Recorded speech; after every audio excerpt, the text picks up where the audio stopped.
Today we have a Premium Great Nature deck profile. Take a look at who I am now. I'm stronger than ever.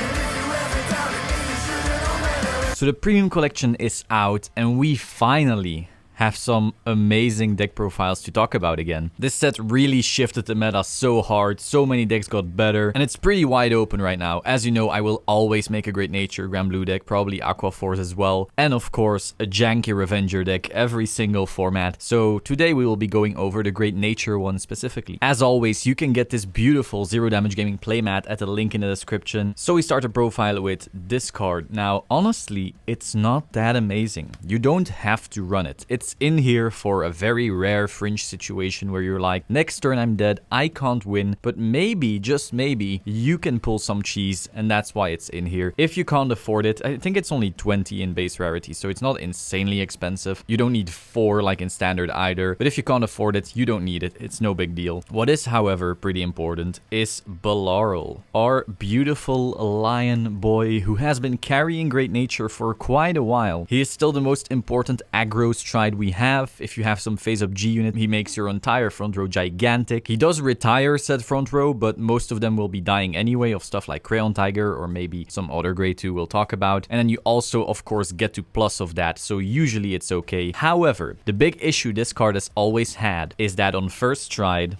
you stride into him, he only gives 4k power. It's not a lot. It mostly gets stopped by a V trigger. You require your opponent to not guard to even plus of it, and then you lose your entire field, and that is really problematic for this deck because it is quite piece reliant. I will say this specific build is the aggro version of the deck, and there are actually many ways to build this deck, so this specifically is the aggro version. So this version really needs those pieces, and him getting rid of them on first stride when you're not really pushing enough of it can be quite annoying. That's why one stride that really fixed that for us is Mana Gormer. Now, some people were talking down on this card because, sure, when you compare it to some of the other strides, it doesn't seem as flashy, but he actually fixes a lot of issues. Unlike Belarl, who will get rid of all your good pieces, he doesn't retire anything, and that can also be a bad thing. If you really want to trigger, for example, Mika Subaru, well, you need some way to retire at that point, so then you do need a form of retiring, but losing your entire front row for that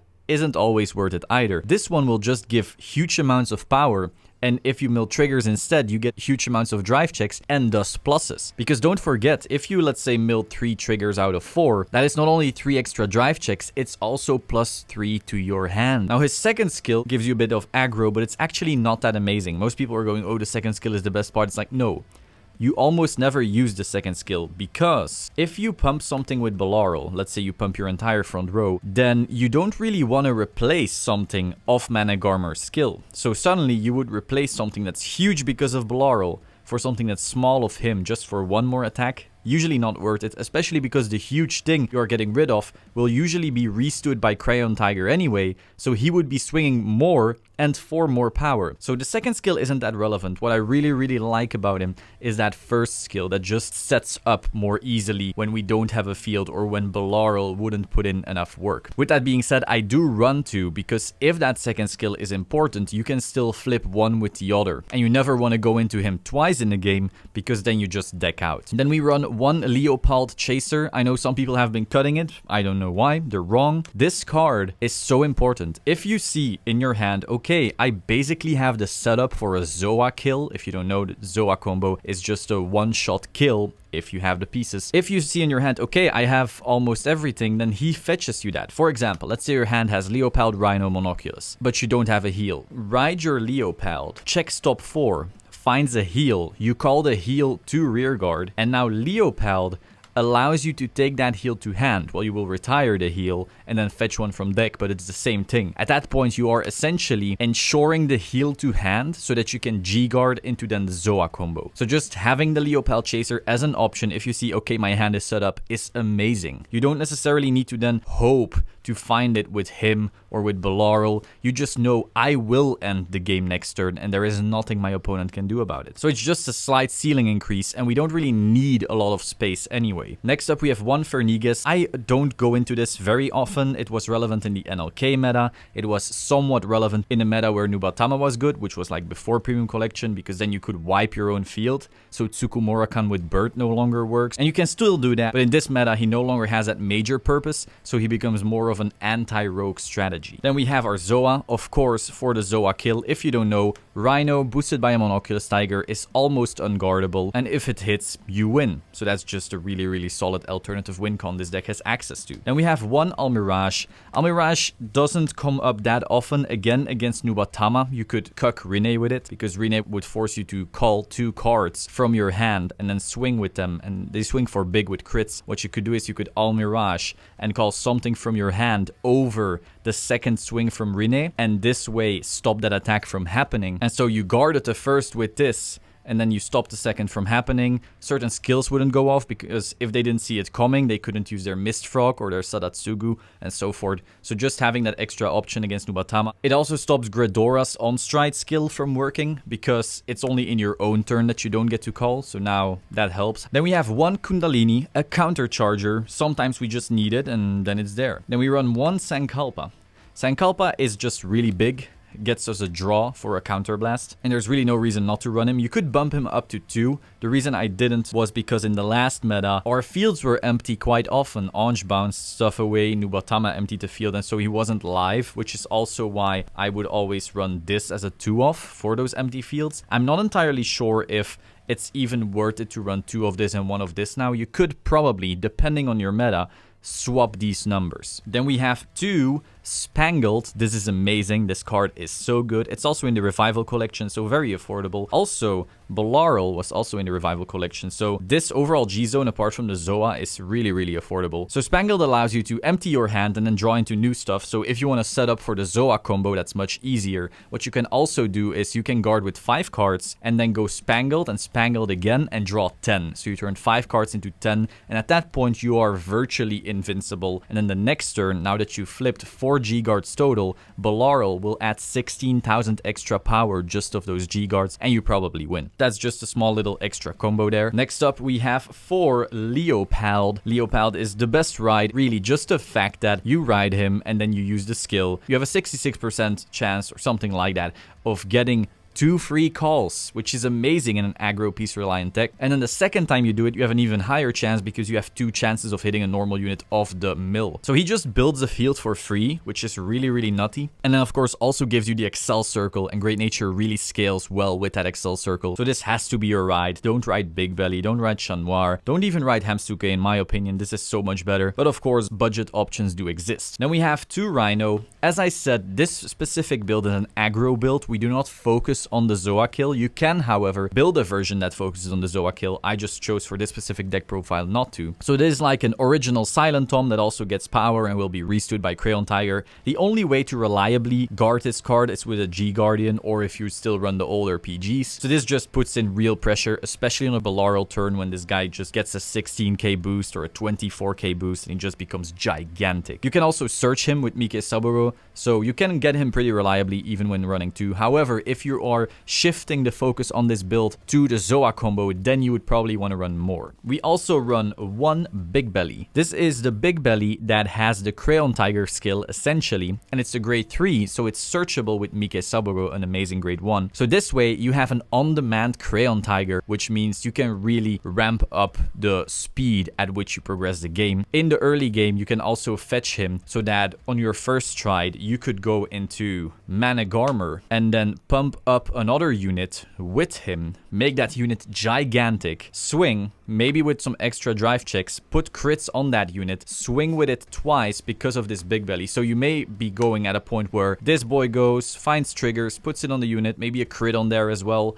The unit swings for 50k with a crit, you go with Big Belly, you restand him again and swing again. And remember, since this is the aggro build, in the early game, you have also been pushing already. So that makes this first stride pretty lethal. Not as lethal as some of the other decks, but we do scale better into the late game, meaning the more you stride, Bolaral will get bigger and bigger, and you could also randomly end the game with a Zoa. Next up, we have been talking about Crayon Tiger, and here she or he is this amazing cat. If you are going for an aggro build, or really any Great Nature build almost, Retires, you need to be running this card. This is probably the most expensive / essential card in the deck. It restands your pieces, and so you really desperately just need it. Without Crayon Tiger, you lose a lot of pressure. So you make something huge, whether with Balaurel or with Mana Gormer, depending on if it's first tried or later. And then with Crayon Tiger, you basically make it swing twice, you kill it, and then you get a draw to refund the cost of killing it. Next up, we have 4 Compass Lion. Now, this card is an 11k grade 2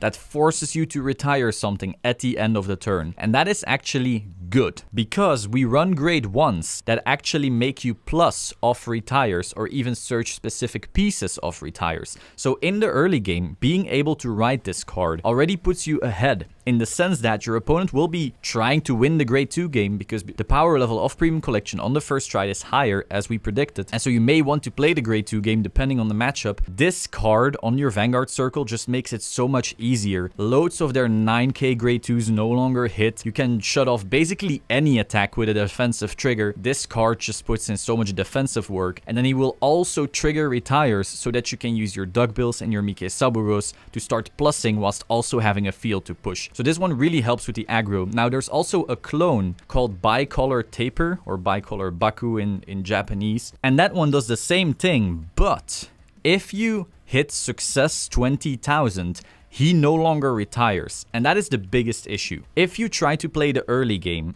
and you put a trigger on a column, if you swing with that column boosted, it goes above 20,000, he will no longer retire, and now your searches don't go off. So that forces you to put that trigger power on something bad, or the Vanguard, just to get your retire off, and then you're swinging with weak columns. So you're actually just sabotaging yourself just to get the retire skill off. It's much nicer to be able to use this. The counter argument would be that in the late game, Bicolor Baku, you sometimes don't want his retire, and so because you put something on an Excel circle, you hit success 20,000, so now you don't have to retire something if you don't want to. Here's the counter to that wrong argument. When you are on Mana Gormer, you often still want to trigger a retire because you use your Mika Subarus to fetch your re-ride or an ultimate stride fodder or a big belly or a rhino for next turn. You just want to trigger stuff like Mika Subaru, and you can't with Bicolor Baku. Something will go over 20,000 and you will have no way of retiring unless you have a Crayon Tiger. So having the Compass Line in the late game just ensures that you still get a retire when you desperately want it. Also, when you are going Balaurel, you will be retiring stuff anyway, so then it doesn't matter that he will be forcibly retiring. You just choose himself, get rid of him, and then retire whatever else Balaurel is going to retire. As you can hear, Great Nature is relatively technical, but that also makes it much more interesting, especially in Premium. There's just so many moving elements and things to consider. But yeah, in my opinion, Compass Line is the absolute best ride target. Now, since we run quite some early retire fodder, we do want some more retire cards. So we run 3 Ocelots. What you could do is just run 3 more Bicolor, so this way you have 7 cards that actually give you that stronger early game ride.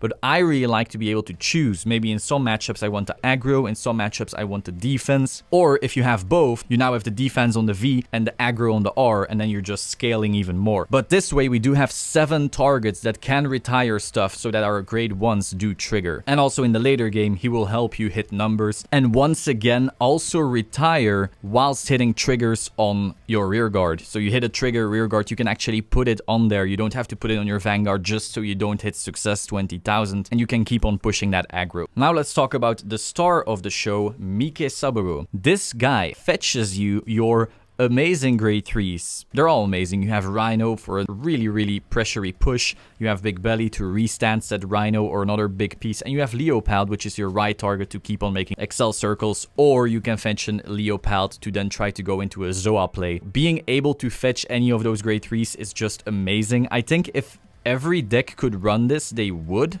Of course, if they could trigger it. It's just a really strong consistency card. And so it also allows you to just poop out your whole hand onto the field and then start getting stuff back in that same turn, which means you can keep on pushing. You often win the grade 2 game, which then really puts you ahead. Now, the other card that does this is Coiling Duckbill. He does not search grade 3s, but he does let you draw. So when you get a couple of these in the early game, together with some retire, you're just going to be pushing out so much aggro without really losing anything. It's really strong. We used to not be able to run the Duckbill. Because of the meta, we just needed different cards. But now that Aggression is getting a bit more important. The first stride is becoming more impactful. You want to be able to play that early game, and so now Coiling Duckbill, our Lord and Savior, is back. Next up, we have 4 Monoculus Tiger. This card is necessary for the Zoa combo, and he's also 10k shield. Just having some bigger shield can be handy. So when you're not going for Zoa combo, he's basically fodder. But when you are going for Zoa combo, he is crucial in turning off some of the more important shields your opponent has access to. I do believe this card was specifically designed for premium. Like, he does so little in standard compared to some of the other double Rs. He feels very designed for premium, especially because him with Rhino just line up perfectly for Zoa. It's pretty obvious. We run 4 because unlike the grade 3s, we can't fetch these. Grade 3s can be fetched with the Mika Subaru, so it doesn't really matter. You will reliably get them, but he cannot be. Now, you could, if you don't like the Zoa combo, if you never want to do it, you could cut him completely. If you don't want to rely on it too much, you can cut maybe 1. I wouldn't go down to 2 because then you really just won't get it off that often anymore. I like 4. I also like the consistency that brings. And it also makes it so like you're playing the game and you see, hey, I can do combo, boom, and win. That is a really nice little feeling right there. Finally, for grade 1s, we have stride fodder. If we can, if we have the room, we always want to be using stride fodder because our pieces are so important in our aggro. We really don't want to use them for stride. So if we can use this, especially because our grade 3s are such amazing pieces. We don't really want to stride with those either. So I could understand if you wanted to change one Mono Tiger into a stride fodder. I would completely agree. Next up for triggers, we have the new Premium Collection Critical Trigger. This little boy is so adorable. I don't know if you've actually looked at this art yet. It's a little pony, it says, but it looks like a donkey to me. Curious pony. It's really adorable. I love this card. Also, we have the stamp right here. You can probably see it. That just gives it a little bit more bling. This card also makes it so we can get a bit more aggressive with both Balaral and Monoculus Tiger and Almirage because we really don't have soul issues that much anymore. What you can also do is you can place it in the front row, power it up with Balaral, swing with this first, and then swing with Vanguard, put it into the soul, draw a card, and now you didn't minus off Balaral's retire at the end of the turn. That's just another little trick you can do. Then we have 2 more crit, Ruler Chameleon. I prefer this art, basically. This deck is piece reliant since it's so aggro, so we do also run 2 Slip Pangolin draws. If you want to go full aggression, you could run 8 crits, but I'm a big fan of draws in Great Nature, especially because early game, if you draw them, you don't actually feel bad from just calling this and having it retire off Compass Lion and then getting all your pluses of Coiling Duckbill and Mika Subaru. Also, draws really make it so Mana Gormer is a much bigger plus. It also makes it so you have more cards in hand overall, which allows you to then plus way harder of Spangled, because remember, if you double Spangled, you are doubling your hand size, or if you single Spangled, you just get to turn this useless card into a really, really nice one. Also, running some more draws also allows you to more reliably get combo pieces to do maybe a Zoa combo or just a bigger Balaral combo. We do run the 4 draw PG as well. And finally, we run the CCSC heals. The reason for that is that this deck does eat Counterblast quite aggressively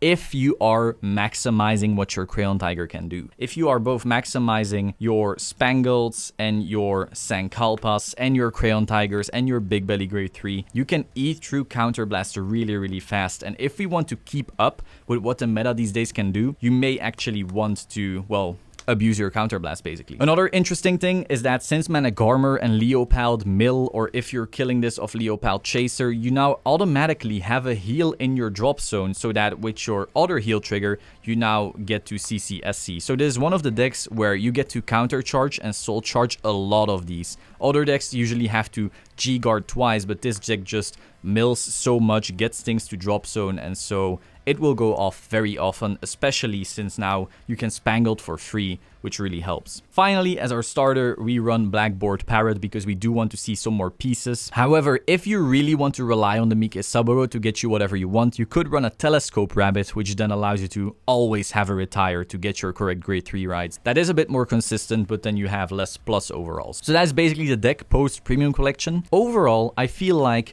this deck was a 8 out of 10 in power level, and the premium collection just made an 8.5. Maybe it was a 7.5 and turned into an 8.5, but what I'm trying to say is that it's slightly improved things we were bad at, things we were struggling with, which is great for the clan, but it didn't bring us into insane top tier, we'll be topping every single tournament ever, but I like that. It makes this clan reliable, relatively competitive, without being super played, so that also keeps the prices down of some of the more important pieces. With that being said, that is all for today. Hope you found this very interesting. If you did, please subscribe to the Solemn Vanguard channel. Be sure to pick up this beautiful mat at the link in the description, and I will see you soon. Ciao.